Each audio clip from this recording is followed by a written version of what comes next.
প্রিয় ছোট্ট সোনামণিরা, তোমাদেরকে আজকে আমি বিয়োগ অঙ্কের ধারণা এই বিষয়টি শেখানোর চেষ্টা করব। আমরা যেই বই থেকে এই বিয়োগের ধারণাটি শিখব সেটি হলো দ্বিতীয় শ্রেণীর অঙ্ক বইয়ের ৪৬ পৃষ্ঠায়। তোমরা তোমাদের বইয়ে দেখো, এখানে লেখা আছে বিয়োগ। আমরা এই বিয়োগটি বিয়োগ কীভাবে করতে হয় সেটি আজকে আমরা শিখব। এখানে লেখা আছে কি, মিনার ৩৬টি কাগজ ছিল। কার ছিল? মিনার। সে এর থেকে ১৩টি কাগজ রাজুকে দিল। কাকে দিল? রাজুকে। মিনার ছিল ৩৬টি কাগজ, সেইখান থেকে মিনা রাজুকে ১৩টি কাগজ দিল। এখন মিনার কাছে কয়টি কাগজ রইল? আমরা জানি এই ৩৬ থেকে যখন ১৩ আমরা কি করব? বিয়োগ করব। এইটাই এই যে দিয়ে দেওয়াকে বিয়োগ বলে। কি বলে? দিয়ে দিলে সেটাকে বিয়োগ বলে। এখন আমরা দেখি এইখানে এই কি দিয়ে বোঝাইছে, এগুলো হলো কাগজ। এইগুলো হচ্ছে কাগজ। এখন আমরা এই সবগুলো কাগজ একত্রে ৩৬ পিস কাগজ আছে এই জায়গায়, সবটি গণনা করলে আমরা ৩৬টা পাবো। কেমনভাবে দেখো, এটি একটি ১০-এর স্তূপ, এটি একটি ১০-এর স্তূপ, এটি একটি ১০-এর স্তূপ। তাইলে আমরা দেখি এখানে ১০ আর এটা ১০, এটা ১০ একসাথ করব, ১০, ২০, ৩০। তিনটা ১০কে একসাথ করলে হয় ৩০। আর এখানে এই যে খোলা পেজ আছে কয়টি? ৬টি পেজ আছে। যেমন ১, ২, ৩, ৪, ৫, ৬, অর্থাৎ ৩০-এর সাথে যখন আমরা এই ৬কে মিলাবো তখন আমরা গণে দেখব ৩৬ হয়। কীভাবে হয়? ৩০, ৩১, ৩২, ৩৩, ৩৪, ৩৫, ৩৬। এখানে দেখো তারা বুঝিয়েছে, এই মিনা যখন তার রাজুকে ১৩টি কাগজ দিল, ওই ১৩টি কাগজ কোথায় আছে? ১৩টি কাগজ এইখানে আছে। এই যে এই গড়টি বানানো হয়েছে, এই গড়টির ভিতরে এই ১৩টি কাগজ আছে। কিভাবে বুঝবো এখানে ১৩টি আছে? দেখো, এটি হলো একটি ১০-এর বান্ডেল। এই ১০-এর সাথে এই ৩ মিলাইলে হয় ১৩। অর্থাৎ তাহলে আমরা দেখতেছি এই সবগুলো কাগজ থেকে এই ১৩টি কাগজ কাকে দেওয়া হলো? রাজুকে দেওয়া হলো। আর তারপরে দেখো আমরা এখানে বন্ধুরা, এখন আমরা এই কাগজগুলোকে গাণিতিক বাক্য দিয়ে কিভাবে লিখতে হয় দেখাই তোমাদেরকে। আমরা যেই কাগজগুলো উপরে গণেছিলাম সবগুলো কাগজ কতটি ছিল? ৩৬টি। আমরা এখানে দেখো ৩৬ লিখব।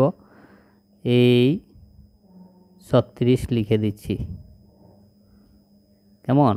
এই হলো ৩৬ লিখে দিলাম। এগুলো হলো কার কাগজ ছিল? মিনার। এখন এই মিনা রাজুকে কয়টি কাগজ দিয়েছিল? ১৩টি। আমরা এখানে ১৩ লিখব। এই ৩৬ থেকে ১৩কে কি করতে হবে? বাদ দিতে হবে। বাদ দেওয়াকে বিয়োগ বলে। এই বাদ দেওয়াকেই বলে বিয়োগ।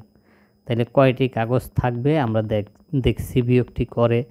আমরা বিয়োগ কিভাবে করব? যেমন এই ৩ এই ৬-এর সাথে বিয়োগ করব। তার মানে ৩ থেকে এই ৬ থেকে যখন ৩ কমে যায় তখন কিভাবে গণতে হয়?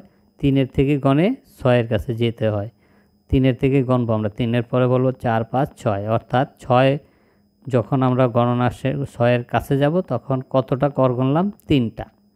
এই ৩কে আমরা এই এক ঘর ফাঁকা রেখে লিখব। এই ৩ লিখে দিলাম। অর্থাৎ এই দুইটি গণনা করা শেষ। এরপরে বাকি দুইটি গণনা করব। এখানে আছে ১, এখানে আছে ৩, অর্থাৎ ১ থেকে গণে ৩-এর কাছে যাইতে হবে। ১-এর পরে বলবো কি ২, ৩। তাইলে আমরা ২টি কর পাবো, ২ পাবো। সেই ২ আমরা এখানে লিখে দিব। বন্ধুরা, এখন দেখো এই ৩৬ থেকে ১৩ যদি আমরা রাজুকে দিয়ে দেই, বাকি থাকলো এই মিনার কাছে বাকি ২৩টি কাগজের পেজ থাকলো। কয়টি থাকলো? ২৩টি কাগজের পেজ থাকলো। এখানে আমরা আরও একটু নিচে উদাহরণ আছে সেটি দেখি। এখানে লেখা আছে কিভাবে হিসাবটি করা যায় তা ভেবে দেখি। এখানে এই ছেলেটি বলতেছে আমি গণনা করে 36টি থেকে এক এক করে 13টি সরিয়ে নিই। অর্থাৎ উপরে আমরা যে 36টি কাগজ দেখছিলাম সেইখান থেকে সে একটি একটি করে 13টা সরায় নিছে। এইভাবে একটা সিস্টেম করা যাবে। আরেকটা হলো সে বলতেছে 13 হতে 1/10 ও 3 একককে সরাইতে।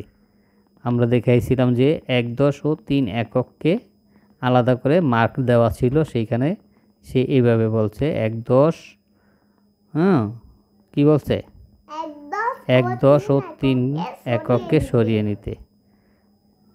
আমি 3/10 ও 6 থেকে 1/10 3 সরিয়ে নেই।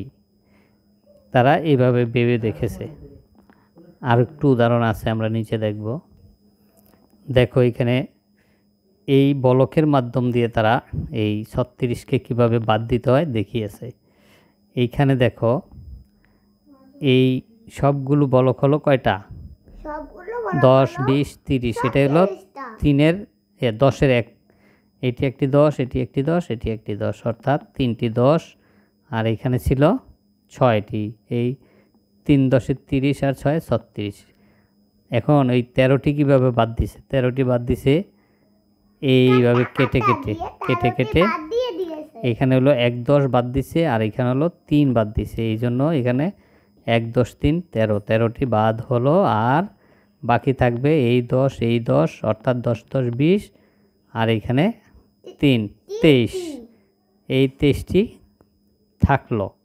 13টি বাদ দেওয়ার পরে 36-এর থেকে 23টি থাকলো। এটি একটি নিয়ম। এইভাবে উদাহরণ দিয়ে দিয়ে অনেকভাবে এই অঙ্কটি করা যায়। আমরা এই অঙ্কটি আরও অনেকভাবে শেখা যায়, সেটি পরবর্তী ক্লাসে আমরা শিখব। সে পর্যন্ত আল্লাহ হাফেজ।